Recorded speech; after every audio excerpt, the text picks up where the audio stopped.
This is your Atari Star Raiders read-along book. Every time you hear this sound, it means it's time to turn the page. Now we are ready to begin. Open your book and we will start the story. And remember, when you hear the sound, turn the page. It is always night on the dark side of the rogue planet Liforia. It is there that the barbaric Krylon crew sheltered their spidery spacecraft against the fierce winds of the outer sector. Over the communicators, evil Captain Futhark whined to them in the weird sing-song of their native world.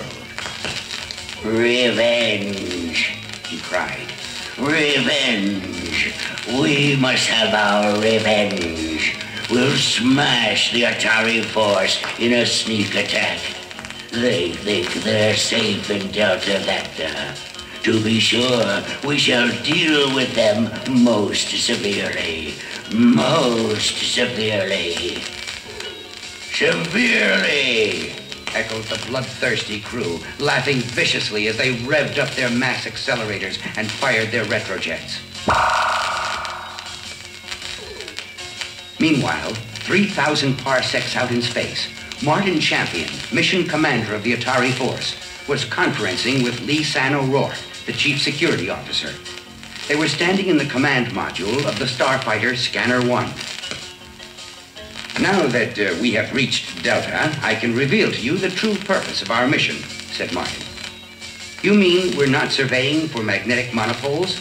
Asked Lee-San, brushing her long black hair away from her eyes. No, replied the commander. We are here to drive back those fiendish Krylons and defend the universe against the... Suddenly, Krylons appeared on the Scanner 1's video screens. Destroy the Earthlings, screamed Futhark to his pilots. There are 7 of our ships and only 1 of theirs. The victory is ours. Spacecraft 1, attack! Immediately, the Krylon ship let loose a barrage of photon torpedoes that soared through space in the direction of the starfighter. A torpedo narrowly missed Scanner 1. Battle stations! Battle stations! Cried Champion. We're outnumbered, Lee-San yelled as she scrambled to her seat. Stay away from the weapons, Champion commanded. Ah, sure, 'tis a sorry disappointment, she said. Veer 180 degrees to the Epsilon coordinate, he ordered. It's getting a little hot around here. The mass accelerators roared as the starfighter made for the direction of the Krylon fleet. Within moments, Scanner 1 arrived at a position 2 degrees left of the attacking spacecraft. Now I'll fire our torpedoes and give those Krylons a taste of their own medicine, said Champion. A direct hit. Krylon spacecraft 1 was torn apart by the mutual repulsion of the atoms that constituted it. Revenge! More revenge! Shrieked Futhark. Spacecrafts 2 and 3, use your photon torpedoes! Put up the shields, Champion said to her, but was not in time to avoid the glancing blow that made Scanner 1 reel wildly off course. What in the name of... cried Steve as he was torn from his seat by the enormous force of the deadly device. Steve! Lee-San screamed as Champion smashed headfirst into the titanium wall. He's unconscious. What am I going to do now? A Krylon cruiser is headed in our direction.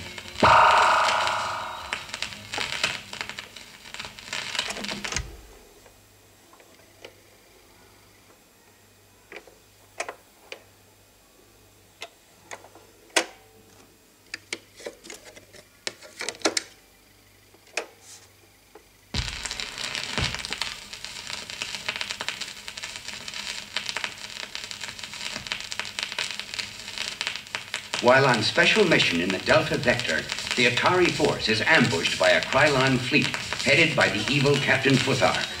When Commander Champion is disabled, Lee-San O'Rourke suddenly finds herself in total control of a starfighter besieged and outnumbered by the enemy. Sweet saints of Ireland, Lee-San said to herself. The cruiser is coming closer and closer. I have to get out of here. She swung the craft sharply in the direction of safety and narrowly escaped death. But I can't just keep running from them. I'll have to use those weapons. With skilled hands, she set in motion the photon torpedoes and within moments, her video screen was livid with the sight of disintegrating enemy ships. But Lee San didn't notice the 3 Krylon craft that had sneakily surrounded Scanner 1. By the time she realized how close they had come, she could see the murderous gleams in the eyes of their pilots. Now I'm in for it. They're going to blast us from here to Killarney. Flashes of multicolored lights streamed from the Krylons. They maneuvered even closer to the starfighter. There was no room for the Atari force to escape. But Lee San refused to give up. She started shooting all her weapons at once as she deliberately spun the ship around.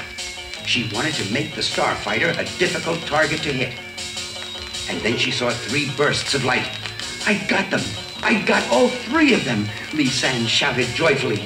We're safe now! But Lee San hadn't noticed the remaining ship, the most dangerous one, piloted by Futhark.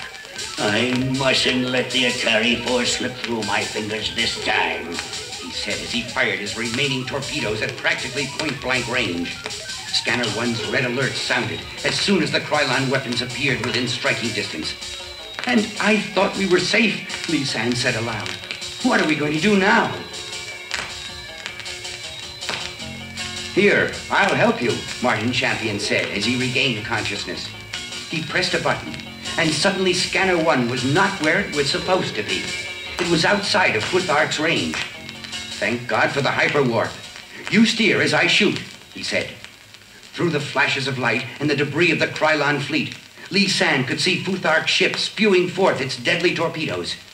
He was fighting brilliantly, but not brilliantly enough.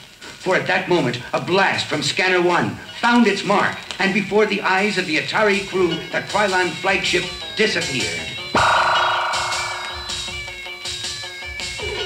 Good work, Martin said to Lee San as they headed their spacecraft homeward. When we return to base, I'm going to make sure that you get a big promotion. You've earned it. Thanks, Champion, but I couldn't have done it alone, not for all the shamrocks in Dublin. If it wasn't for your help, we never would have made it.